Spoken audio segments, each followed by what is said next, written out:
Greetings and welcome to the Cerebral Women Art Talks podcast.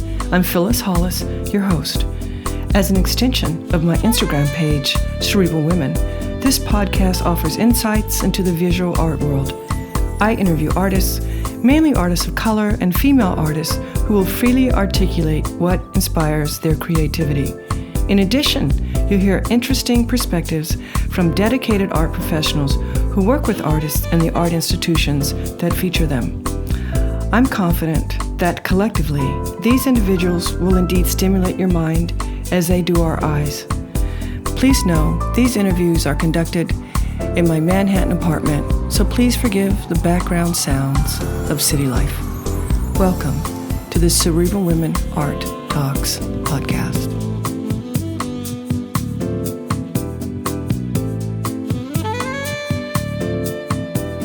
In this episode, I feature Sarah Workneh. She has held the position of the co-director of Skowhegan School of Painting and Sculpture for 10 years. I'm delighted to feature Sarah for two reasons. First, I want to introduce you to her and talk about Skowhegan and the wonderful work they do. And second, I'm intrigued by the fact that Sarah researched social movement theory and focused on liberation theology. She essentially studied revolutions, and her point of view is very pertinent in the world that we all live in today. Sarah holds a significant position at Skowhegan. She runs the core educational program, the admissions process, the educational daily life on campus, and the current expansion plans. She also works with Alumni and was hands-on organizing the Black Artists Retreat. Sarah leads all efforts at Skowhegan to support artists in the expansion of their practice. She has published and sits on boards and committees of other organizations. Sarah is also very involved and works closely with Goode, Bryant, and Project EADS. Welcome and enjoy our talk. Hi, Sarah. How are you? Thank you so much for joining me on my podcast. Good morning, Phyllis. Thanks for having me. Yes. We have a lot to talk about. Your role as co-director at Skowhegan, and the fact that you studied revolutions in the past. I'm excited about the conversation, and I know listeners will be fascinated by some of the things that you have to say. Your perspective will be so interesting. So let's open up with you basically telling us about yourself and your role at Skowhegan, and just about the residency in general for those people who aren't aware of it. Sure. I have been a co-director of Skowhegan now for about 10 years, moving into my 11th. Prior to that, I was the associate director at another school in residency that was similarly split between the organization being based in an urban area and the actual school being in a rural area. And that was called Oxbow, or is called Oxbow. And that was split between Chicago and rural Western Michigan. So I've been doing this work for about 20 years at this point. I don't have a formal background in art making, but I started at Oxbow when I was in my early 20s, and it was going through kind of an institutional scale shift. And about 6 months after I left, or 6 months after I started at Oxbow, everybody on the year-round full-time staff quit in kind of quick succession. And ultimately, I was the only person left. So, hands-on experience. Right into the deep end of the pool. But it was a really formative, rewarding time for me in learning about how to kind of understand a vision of founders that really put a lot into, kind of took a brave step in creating a community that's centered around art making, and really learning how to tap into that initial vision and kind of make it contemporary for our time period. Interesting. So tell us what you're doing now. Well, right now I'm 3 months into my apartment work life, one room all day, every day, which is a big change. The Skowhegan program should have started actually on Saturday, would have been our first day. So I'm feeling a little bit of a identity crisis being away from that life. You had asked about Skowhegan's program in general. So it's a 9-week residential intensive for emerging visual artists, and 65 people from around the world once a summer come and join us on 400 acres in rural Maine, to make work and to engage with each other over the course of the 9 weeks. There's not a huge amount of kind of structure or framework to the program, but just enough to kind of allow people to have a baseline from which to really expand their practice, respond to site, respond to the community, and kind of live very kind of chaotically if it's working well, I would say, in terms of their making and their relationships with each other. That's so interesting. You must really love what you do.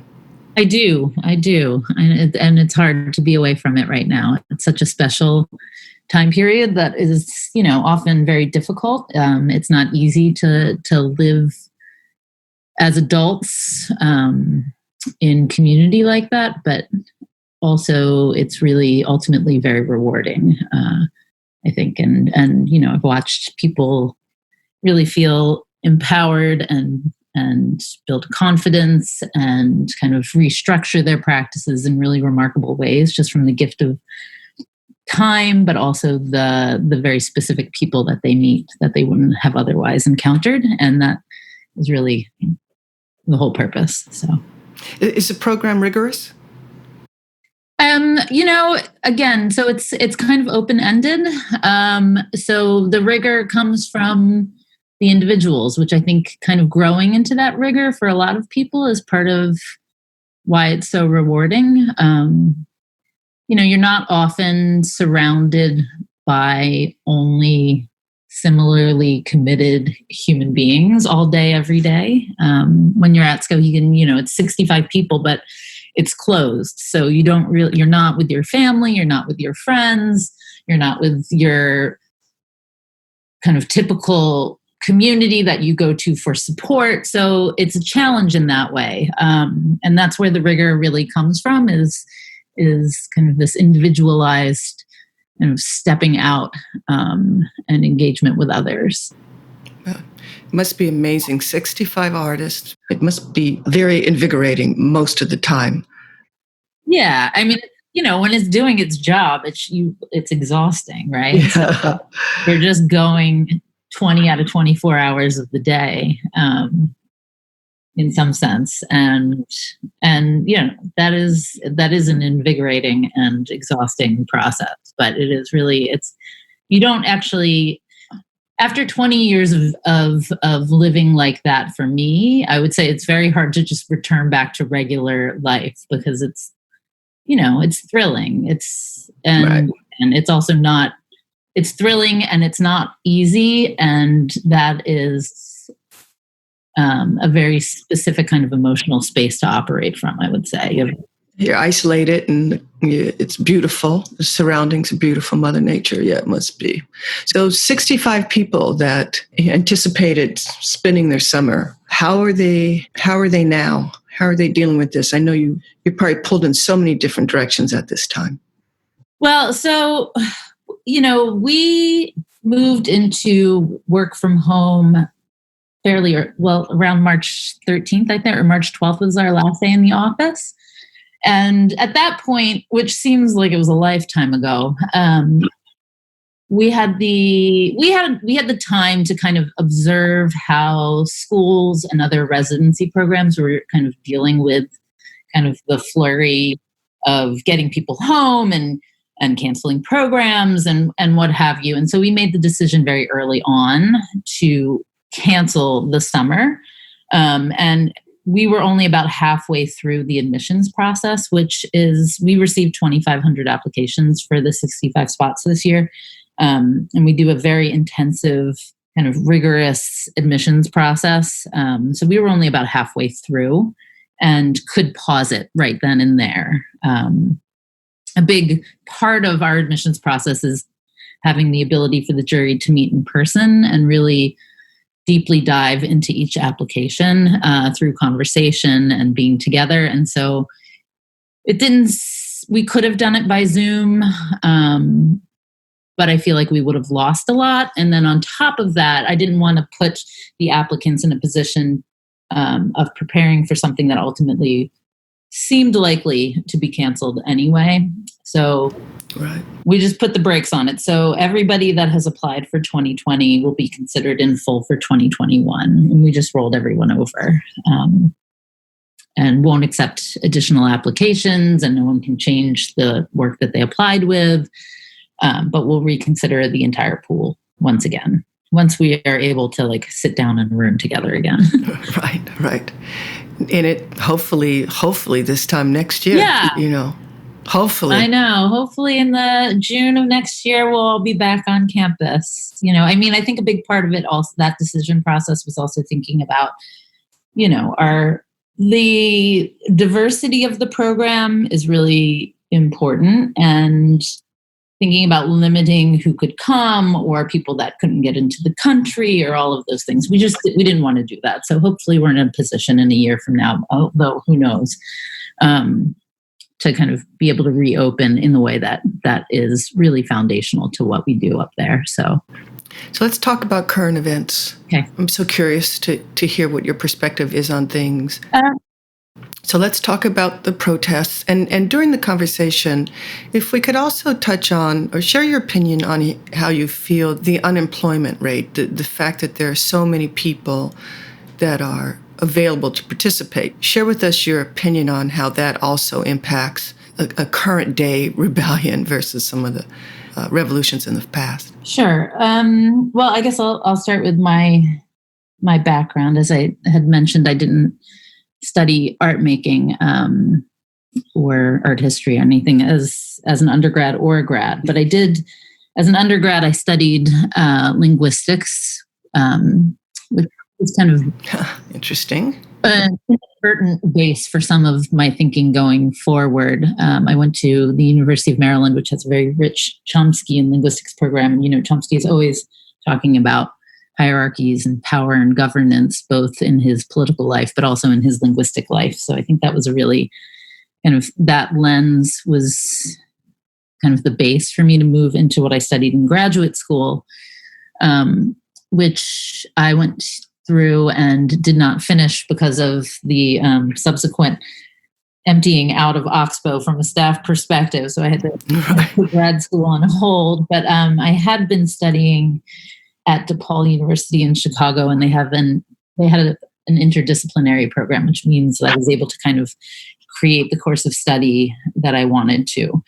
And at that point, I was really interested in nonviolent revolution, and kind of the easiest, most relevant way for me to look at that was by taking a number of courses in social movement theory. So looking at the conditions under which revolutions are successful or not successful, I suppose, is the real question. And that eventually evolved into looking at liberation theology, which, was a irritant to the Catholic Church in the 50s, 60s, 70s, 80s for a long time, which basically kind of looked at removing a church hierarchy and kind of spreading it within a population of lay people to really talk about social conditions and things like that. And, I think that's really where I became also very aware of thinking about education that takes place outside of more formal institutions, and kind of the power that can come from people learning kind of alongside of each other rather than being taught from the top down. And so that really, it's not directly related to the work I do, but it is really actually directly related to the work I do.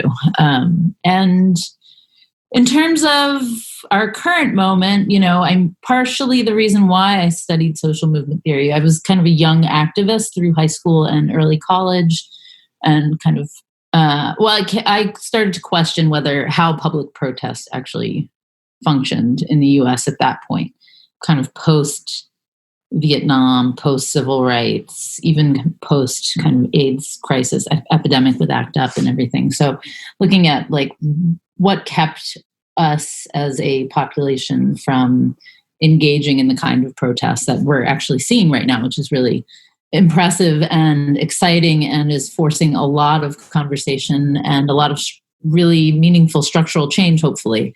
And to some extent, the conditions under which this is happening is somewhat coincidental, but not coincidental, I guess, in some ways. Yes, there are a lot of people that are unemployed, but, the Black Lives Matter movement isn't simply just about police brutality, right? It is all of this stuff combined. It's healthcare, it's mobility, it's class, it's access, it's unemployment, it's kind of the devastating numbers of people that have died from COVID in certain communities, but not in other communities over the last couple of months. So while it's true that there are a lot of humans that have the time and capacity to be out in the streets and protesting this, it's kind of just the boiling point of, an intersection of a number of different issues that, for a long time have just been simmering below. Right. In some ways it's a cynical way of looking at it, but, kind of post-civil rights,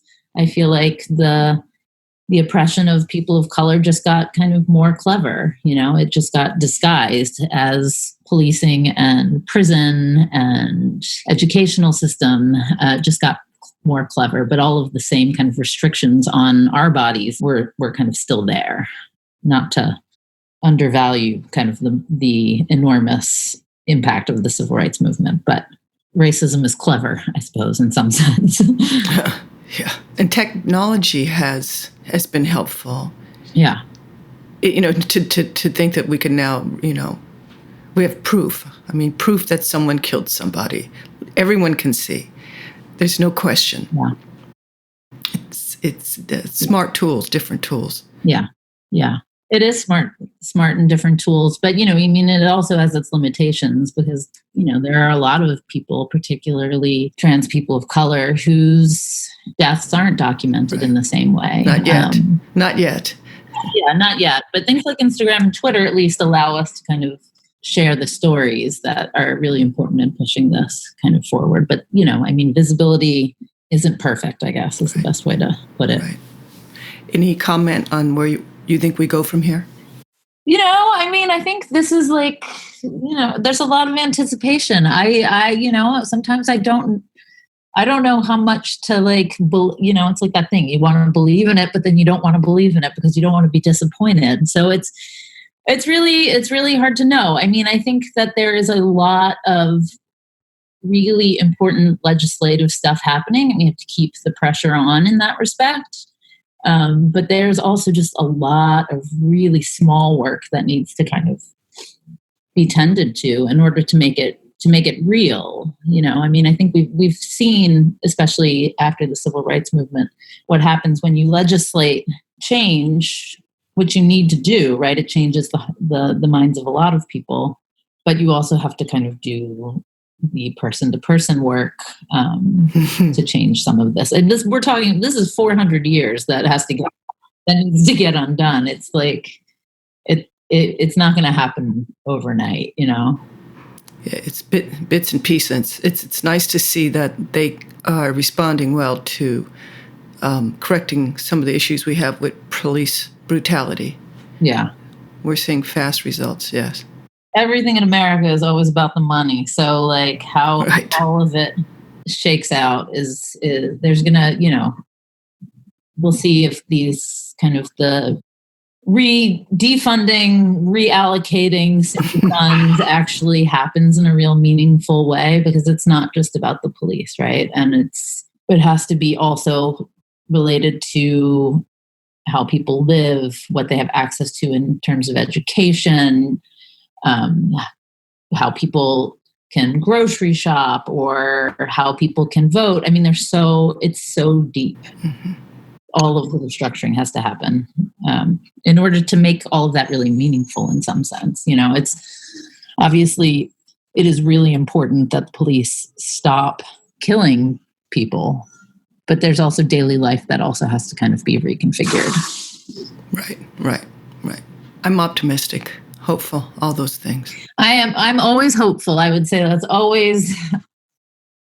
is I feel like if you're not hopeful, it doomsday. Just it would be a lot. So I have to choose to be hopeful. So I speak to a fair amount of artists, and there are some that are, confined to home. They don't have access to their studios. And then there are those that are, working at home. The studio is an extension of their home. And I'm curious how this period of time will be reflected in artists' work. Yeah, it's funny. In some ways, it's like, part of what is really exciting about working at Skowhegan is that you can't just bring your whole studio with you, like it just doesn't make sense for a lot of different reasons. And so in some ways you employ different kinds of ingenuity, I suppose, in how you make and what you have space to think about. So, in some ways this could really be a kind of similar situation, right? Like, what do you have at your fingertips that then becomes the material through which you're working? Or who are you confined with that becomes like the subject or the conversant in what you're thinking about? So it could be really meaningful time, but there are a lot of artists that are, facing being an artist in many ways is a precarious way of living. And so there are a lot of people that are in not ideal situations for them to be thinking about their practice or thinking about how to make.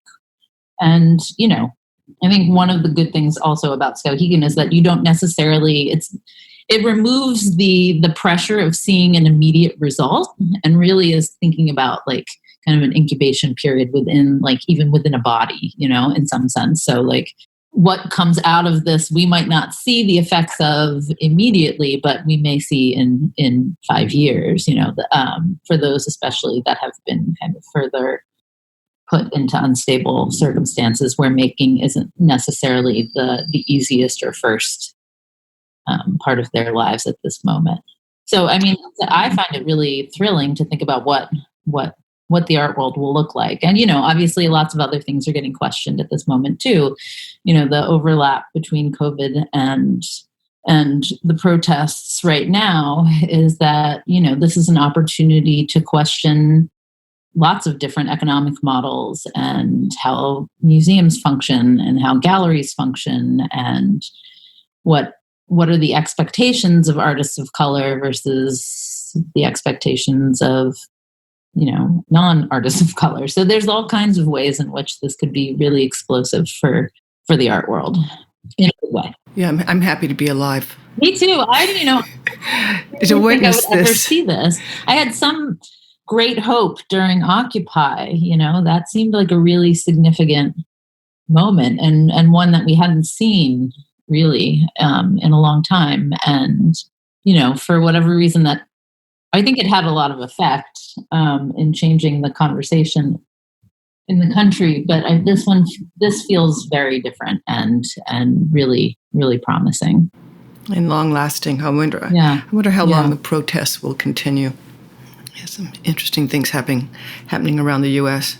People are also looking at different ways of protest too now, like even just, I'm new to Instagram, but like seeing how people are fundraising for organizations that are doing the work and have been doing the work for long periods of time is really exciting, and how those organizations and that work is getting seen. And so I think it's not just happening in the streets en masse. I think there's really a discursive, rich conversation that's happening about sustainability and how to support this work to be ongoing.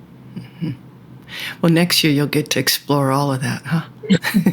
In person with a lot of people. Yeah. Next year, I would think that'll be an exciting residency, a term. Yeah, there. I think it will be. I feel grateful that people can be in their cities and having these conversations with their peers and out in the streets and all of these other things. I am a little sad that we're not able to talk about it in real time on campus, but I think this is important. So I'm glad it's happening, and I'm excited for what we will dive into next summer.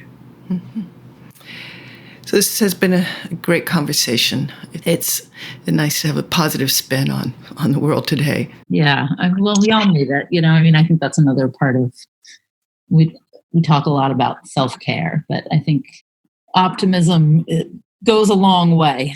It does. Even sometimes delusional optimism. Right. You just have to turn the TV off. You just have to stop watching the news at some point and just, take a break. So this is our last question. So as co-director of Skowhegan, how do you want to impact artists and the people that you work with? I think one of the beautiful things about Skowhegan is that's kind of always shifting because the group is always different from year to year. But I think the promise of a place like Skowhegan and it is really that it offers even just like a temporary moment, even if it's not all day, every day, but it has glimpses of moments of getting under some of the conditions by which we live our lives in the outside world. I think I was really drawn to art making because it has the potential, or it has like the quest or the desire or the urgency to kind of express things that we don't know or see or understand. And, as a person that has lived in the world for 43 years, kind of having that space feels really important to kind of have the ability to imagine and question the conditions under which we live. So my real desire is to kind of undo some of the kind of, I always put it in terms of like neoliberalism, but like undoing some of the desire to understand everything, because the way that we understand things is often determined by this kind of structured past that we've been given, which I don't necessarily believe is true, right? Like we're seeing that in the streets right now. Like this past that we've been taught and told and taught to aspire to like a modern version, it's just filled with kind of lies and oppression. So like if there are 9 weeks during the summer where some people can kind of step away from understanding that trajectory and really start to think about how to build worlds in a new vision, then that's what I'm really the most interested in helping with, and understanding that obviously that kind of new vision has to always constantly butt up against our current conditions. And that's where the real work and learning takes place, and Skowhegan offers the time to really engage both of those things at once, I suppose. And really, by virtue of having so many different people from so many different spaces, makes for difficult conversations, but then offers the time and space to kind of go back to rebuilding this new universe in some ways. I'm very influenced by Octavia Butler in some sense, and so thinking about, not in space, but in here, but like on the ground, how do we kind of create new visions? Well, you're consistent with your passion. Studying liberation theology, you're consistent. And from an intellectual perspective, Skowhegan is where you should be. And they're fortunate to have you, but it's a perfect match. Thank you. My life has been all like it's been kind of similar, like it's directed in a funny way, but it's all kind of moderately accidental. But that's all part of the philosophy of life, I suppose, is like you're just kind of open to all of the different things all of the possibilities. It's a great way to live. Well, thank you so much for your time. It's been great, Sarah. Thank you so much. I really enjoyed talking to you. I hope we can do it again sometime. Oh, for sure.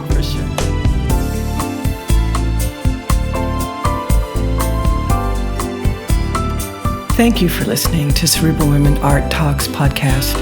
For additional content, please visit cerebralwomen.com and be sure to follow Cerebral Women on Instagram.